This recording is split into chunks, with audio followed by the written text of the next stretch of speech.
Launched his really first application as an artist many years ago, learned some big lessons going through that, but he didn't get stuck on them, moved forward. Obviously now has built CreativeLive, thousands and thousands and thousands of courses, instructors, 10 million folks that have watched either a free or paid version. They raised $50 million from really smart people, which I think is key. He's got a vision.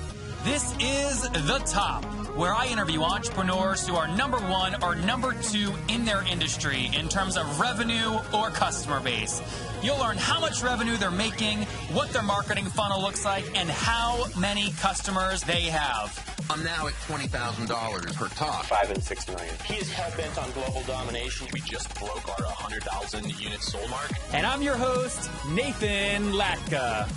Many of you listening right now don't have time to listen to every B2B SaaS CEO that I've interviewed. If you want to get access to the database I've created with year-over-year growth rates, customer accounts, margins, and many other data metrics and data points, you can go to getlatka.com. Here's the thing though, that database, I keep it to myself. It's so freaking valuable. And to preserve the quality of the data and make sure that the people that have access to it have a true advantage, I'm only letting 10 companies on each month. So we're full this month, but you can go to getlatka.com to get on the waiting list for next month. And look, there's big people on the waiting list. I mean, the biggest VCs you've ever heard of. You've probably heard of them. They're big, private equity, billions and billions under management. So it's an impressive waiting list. Go get on now at getlatka.com. This is episode 774. Coming up tomorrow morning, I interview Andy Swan. He's a fintech founder, and he says, I will never raise capital again. Tune in to find out why. Hello, everybody. My guest today is Chase Jarvis. He is widely recognized as one of the most influential photographers of the last 20 years. You may know him because he is also the creator and CEO of CreativeLive. He's won awards for his images on 6 different continents, including contributions to the Pulitzer Prize-winning story Snowfall, the acclaimed New York Times interactive story heralded as the future of journalistic storytelling, and an Emmy nominated for his work documenting the music scene in Seattle. In 2009, he created the Best Camera app, which was the first photo app to share images direct to social network, was #1 on iTunes, App of the Year on Wired, got many other awards. Again, he's currently focused on his work as the founder and CEO of CreativeLive, the world's largest online education platform for creatives and entrepreneurs with over 1,000 teachers, 1,500 classes, and 10,000 hours of classes. Chase Jarvis, are you ready to take us to the top? Let's do it. Thanks for having me on the show, by the way. I appreciate it. You bet, man. I'm glad you're going on. I will never forget hitting that New York Times story and being sucked in, and then thinking at the end, they use things like parallel scrolling and storytelling and auto start on videos in ways that, spammy marketers would never even think to use it. There were no ads. It was a beautiful experience. Why can't everyone just create content like that? Why does Fortune have to pump their pages full of ads? Well, I think the New York Times, wherever we sit in this weird modern era of journalism and media, they put 80 people on that story. They tried to do something different. And it just shows that if you're really focused on innovating and breaking out of a mold, that you can do it even if you're in an industry that's as, at that time was as stagnant as was journalism. It was basically moved from a physical paper to online, and it was just a replication of that. And they broke out the sad twist of that story is about an avalanche, and one of my friends was killed in that avalanche. So it was extra special to be able to contribute to it for me personally, let alone the work. So why hasn't, the obvious answer is cost, right? But why isn't every article written like that? In other words, if you were kind of in it, how do you decrease the cost structure so that we can get more quality content like that? I think feature storytelling will continue to see that grow and evolve in the way that Snowfall piece did as a piece of breakout journalism. I think the news cycles now are so short. Newspapers are basically, physical newspapers are dying because it's tomorrow's printout of yesterday's news, which is not interesting to anybody. So just from a production standpoint, there aren't enough hours in the day to create every news piece like that. I do think that we'll see platforms that are embedded with those native sort of bells and whistles continue to evolve such that a CMS could drop them into such a thing. And we're seeing some of that with modern media. There was Hyper, which is 10 curated stories every day, and it was presented in a really beautiful, especially on a tablet experience. But I think journalism is moving in the same direction as tech. It's a combination of what gets you the information the fastest. It's form and function. So it's not just wingdings for the sake of wingdings.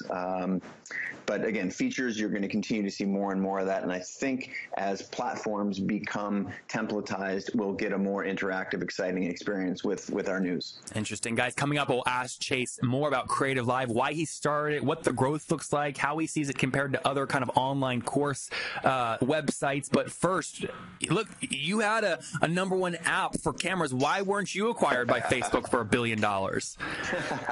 I think timing is everything. Yep. And I learned a lot along the way, for sure. You know, it was definitely, I think not a lot of people can say they've made $1 billion mistake. But it was a handful of different problems. Like one was being so first, early. That creates a challenge. It's not just about being first. And then the second is, I had a relationship with a developer that got into a little legal snafu, and that legal snafu, it did two things. One, it slowed the development of the app down, and two, more importantly, it paralyzed me. I had companies asking to, buy it for never work again money, like private jet money. And what is that, like 10 million? I'm making 10 million bucks. Higher. 10x that. Yeah, 10x wow. that. Yeah. So, when you have that and you have venture folks coming at you, and when you'd spent the previous 10 years of your life working very hard to define yourself as an artist, and you're confronted with the difference between an artist and an entrepreneur, at that point, my identity, my personality, who I hadn't reconciled that yet. And as a person relatively of privilege, being white, born in America, middle class, male, male, like all of those things working for me. The fact that it was still a struggle, I think, it outlines how folks, who don't come from all of that privilege, what the additional struggle they have with identity, with opportunity, with so many things. It made me appreciate that. B, it made me realize that if I'm struggling with that, and it's a massive social pressure, and that's one of the things that Creative Live aims to do. That's what my personal work has been around, promoting content creating content, promoting the lifestyle of the creators, and being able to live a life that you love around your passions. To me, what if we could break through that cultural messaging that's told us that we can't, that we shouldn't, that it's risky, that all these, I think it's a bunch of misinformation. So I learned that. That's my $1 billion mistake, and that's one of the reasons. The flip side of that horrible outcome of basically just shutting that app down. I was going to say, so that was the exit, right? I mean, there was no money, you just shut it down. I still could have made a lot of money. To me, the outcome was a better outcome to shut it down, learn from it, build into something new, which is now Creative Live. Than it would have been, because I would have been entangled in a little legal dispute, but more importantly, I would have had to go to work for a company that acquired it. And that wasn't my passion. My passion focus was very clearly on Creative Live. So the flip side of those downsides are Creative Live, and I learned a hell of a lot. And now I got more juice to go help other people break through some of those problems. And if you're in that group that doesn't have all the privilege that I have, how do we help them disproportionately? That's why Creative Live has a free aspect to it, and why I put out so much free content. Chase, we'll go deep into Creative Live here in a second, but I have to ask, other business people or artists or creatives that fear the same issue you went through on this app want to know what the issue was so they can avoid it. What was the issue? Sure. Was it who owned the IP? Was it equity? What was it? Specifically, I owned all the intellectual property. There was no misunderstandings about that. But when you write contracts about software, you can't actually predict what releases 10 and 11 and 12 are going to look like, because they're a year down the road. And I had just specified that the developer needed to do a release and not the content of them. So I can't really blame myself. The contract was written as tight as it could. But where I can blame myself is that I was very casual about where the IP lived. Despite that it was mine, I had it living on their servers. Yep, and their passwords. Yes, and their iTunes account to launch the app. Yeah, and this was 2009, so today that sounds catastrophic. In 2009, it was like a pain in the ass to get an account, so we took the path of least resistance. So there was a couple small legal and technical snafus, but I think the one that is what your listeners should try and take away is that you need to overcome the psychology of being stuck, of paralysis through analysis, and that's why I have a massive bias to action now. I would rather do the wrong thing, figure it out, quickly, and adjust, than to pontificate and burn cycles on what's the perfect move at this point. Yep. How many years did you go? So how old were you in 2009 when you launched that? Let's see, I would have been 2009, late 30s. And I'm 45 now. So I can ask you the question, like, how many physical years did you go through, or how many emotional years did you lose? I bet the emotional question is 10 times as much as the physical passing of time. You know, I think that's one of the characteristics that I'm resilient. I think humans in general are pretty resilient. So I didn't spend as much time dwelling on it. It was really only 5 years later, you know, in a blog post that I wrote about this, I detailed it, that, you know, it's called, I think, My Biggest Mistake Ever, or something like that, if you go to my blog. We'll link to that, Chase, in the show notes. Yeah, that'd be great. It was basically in looking backwards that I was able to process the grief. In real time, I was just like, all right, on to the next thing. I don't really... Not that I don't care about money, but money is, I know I can make money almost at will. So it's more about having impact on the world. And rather than poo-poo and cry in my rice pudding, I'm going to, you know, go out and make something better and different, leverage the experience and get on with it. So I don't want to gold plate it, as Brene Brown talks about gold plated grit. We talk about our failures very quickly and our successes very slowly. You know, it was a real deal, but I wasn't really able to process it until, you know, basically a year and a half ago when I was able to get on Instagram. That was another thing. I was, you know, as one of the most influential photographers the past decade or two, to not be on Instagram because of trying to preserve a legal position was a really, that was a painful and borderline catastrophic failure as well. So that takes us into Creative Live. I'll start with your least favorite part first, so that you like me the most when we end the interview. How does Creative Live make money? Creative Live makes money by selling content that we create with the top experts in the world. We put it online on our platform. We have a freemium model that you can watch whatever it is that we're streaming, either while we're making the content, or we have channels that are focused on photo, video, design, music, audio. You can watch whatever we're playing for free. If you want to own the class, watch it over and over and over on your own time, then you have to buy it. So you have free access 24/7 for stuff that we're playing or that's being made in real time. And if you want to watch it on your own device, on your own schedule, then you buy it. And it turns out that's a pretty good business. We've had more than 10 million students. We've had 3 or 4 billion minutes of video consumed. Is that 10 million, Chase? Those are students that have actually put up a credit card, or that includes credit card and free watchers? That's just, yeah, that is our student base is 10. Yeah. So that's across the board. Yeah. And that's, you know, obviously that's growing quickly every year. I've been saying that stat for a while. I haven't looked at it in the last probably year, but I think 10 million is a nice round number. And then what would you see 10% of those people actually decide to own the whole course? Yeah, there's some percentage of there. We don't disclose that because that would give a lot about our, you know, you could take the average price of a class and calculate revenue, and that would be a disadvantage for us in our competitive landscape. But let's just say we have a very high conversion rate relative to our peers and relative to commerce in general, and people are very satisfied. So once they discover Creative Live, they end up loving it and buying several courses. What do your peers convert at? I mean, don't name one, but on average. Sure, I think it's, you know, low single digit, 1-2%. You know, they're also great at driving traffic, and they're more of a like pour users in the top of a funnel, and Creative Live is much more curated. It's by creators, for creators and entrepreneurs. It's way more word of mouth. That's not to say we don't advertise, and that's not to say we don't want more traffic, but it's more community focused rather than, it's not a two-sided marketplace to us that just dilutes the shit out of the landscape. What do you mean by that? Well, some of our competitors, where anyone in the world can put up a course, then you don't have, there's no sort of authenticity or authority. You don't have to be an expert to put up a class. And so it's up to the student or the user to go through and suss through all the BS. And for us, I mean, you want to enter entrepreneurs, you know, we have Richard Branson, Mark Cuban, Ariana Huffington. You want photographers, we've got, you know, Vince LaFerre, Sue Bryce, Jasmine Star, just like the best in each discipline. and we curate the hell out of those people, and they want to go hang where other people who are the best in the world teach.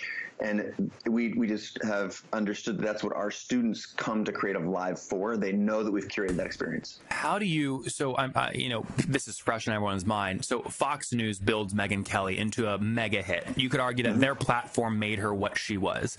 Let's say Creative, not politically, but from a business perspective, let's say Creative Live is Fox News. You can find talent, produce them, make them rock stars.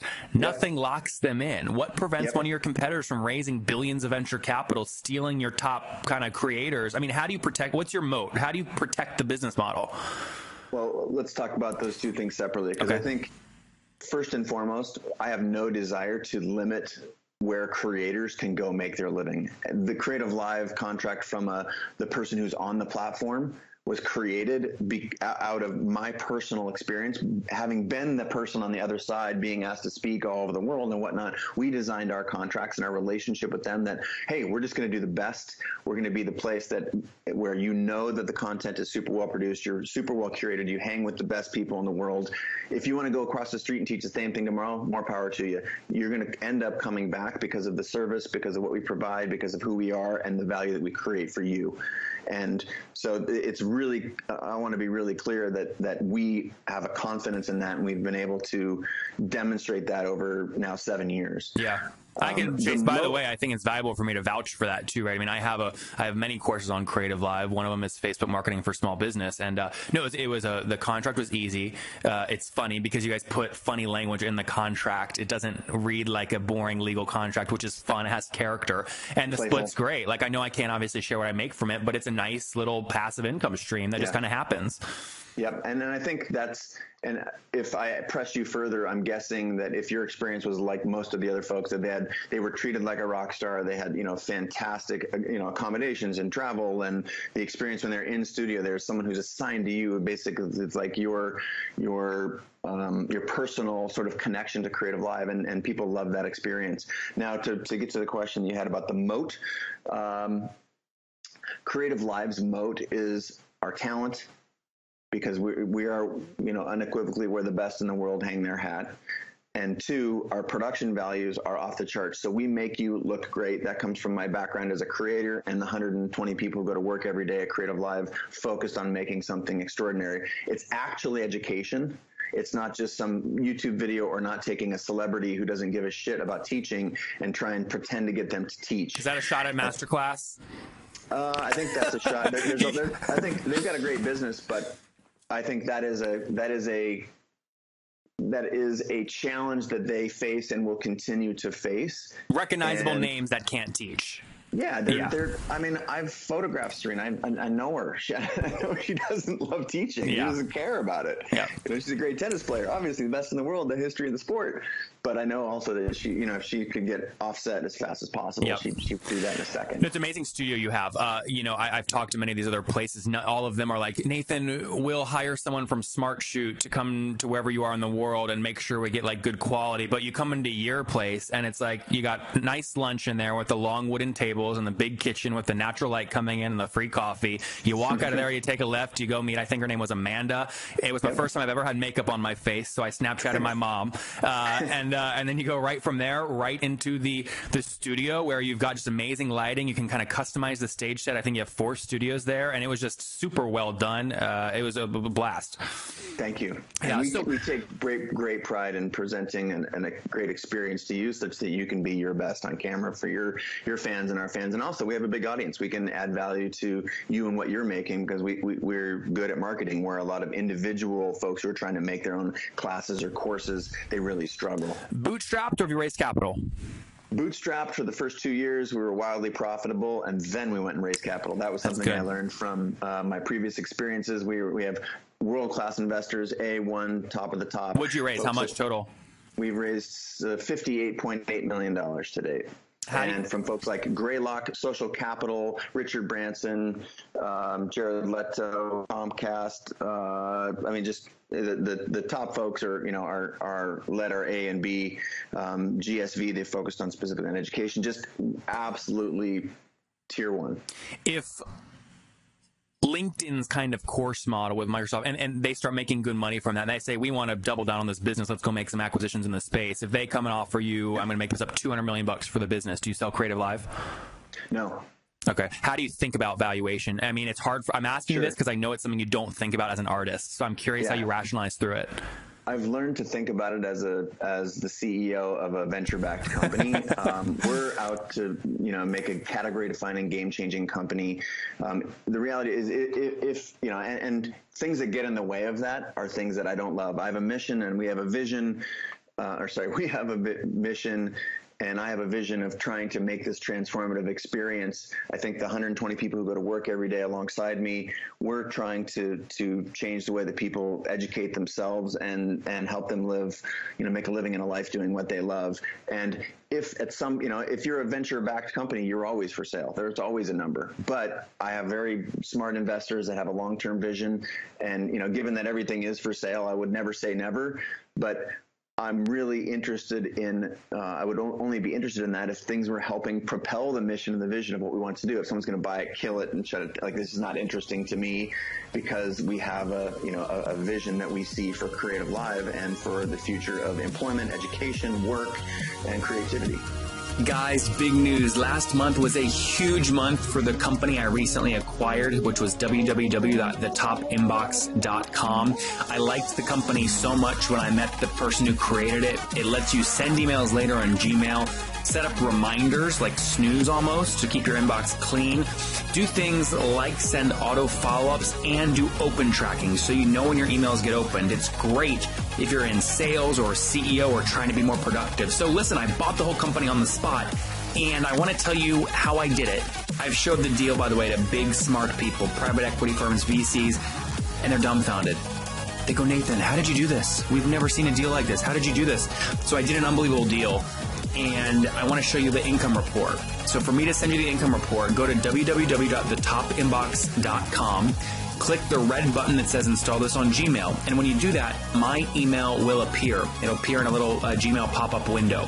Send me an email and I'll reply immediately with the income report. And you can see how I'm buying and growing small B2B SaaS companies. That's www.thetopinbox.com. Totally free to try and use. www.thetopinbox.com. Chase, let's wrap up here with the famous 5. Number 1, what's your favorite business book? My favorite business book? The Daily Stoic by Ryan Holiday. That's a good one. Number 2 is right on my shelf right there. I can see it right now. Where are you right now? Are you in California? Nope, I'm in Seattle. We have an outfit up here in Seattle. I'm here today and through next week. So cool. Number 2, is there a CEO you're following or studying right now? Jeff Weiner, incredible leader of Microsoft, or LinkedIn now, Microsoft. I've had the good fortune of being around Jeff a little bit. I think he's this great mix of empathy, of strength, of wisdom, he's a great listener. I think he's one of the top CEOs in the world, and certainly in Silicon Valley. Number 3, is there a favorite online tool you have, like HostGator? My favorite online tool is Evernote. I have been putting Evernote in information into Evernote since the first couple of months it came out. There's not a day that I don't go by with looking at it 5 times. How many hours of sleep do you get every night? Newfound passion, I'm averaging about 7.5. Sleep is your newfound passion? 5.5. It is, man. I'm getting good at it. I've been bad for 40 years, and now I'm getting good. That's funny. All right, and what's your current situation? Married, single, you have kids? Current situation is very happily married, no kids, no plans for kids, and you're 40? Every bit of that. 45. 45. Okay, last question. Take us back 25 years. What do you wish your 20-year-old self knew? My 20-year-old self knew that there's always going to be social pressures. There's always going to be business pressures. There's always going to be emotional, psychological pressures. Mental fortitude and mental health is the most important thing. If you can see clearly, if you have the right state, you can always tell yourself great stories. And if you can tell yourself great stories, then you'll always be able to find the right strategies. That's a Tony Robbins point of view, and just there's no need to suffer. Suffering is a choice, and mental state rules the day. There you guys have it from Chase Jarvis, founder and creator of Creative Live. There will always be pressure, but mental fortitude and current state and the ability to tell yourself healthy stories is always way more important. Launched his really first application as an artist many years ago. Learned some big lessons going through that, but he didn't get stuck on them. Moved forward. Obviously now has built Creative Live. Thousands and thousands and thousands of courses, instructors, 10 million folks that have watched either a free or paid version. They've raised $50 million from really smart people, which I think is key. He's got a vision. Chase Jarvis, thank you for taking us to the top. Nathan, you're awesome. Thanks a lot, bud. If you enjoyed Chase today, go back and listen to Venkat yesterday. I'm skeptical of his company, which is doing $1 million in monthly revenue, can actually grow into a $10 million post-money valuation. Let's see what happens.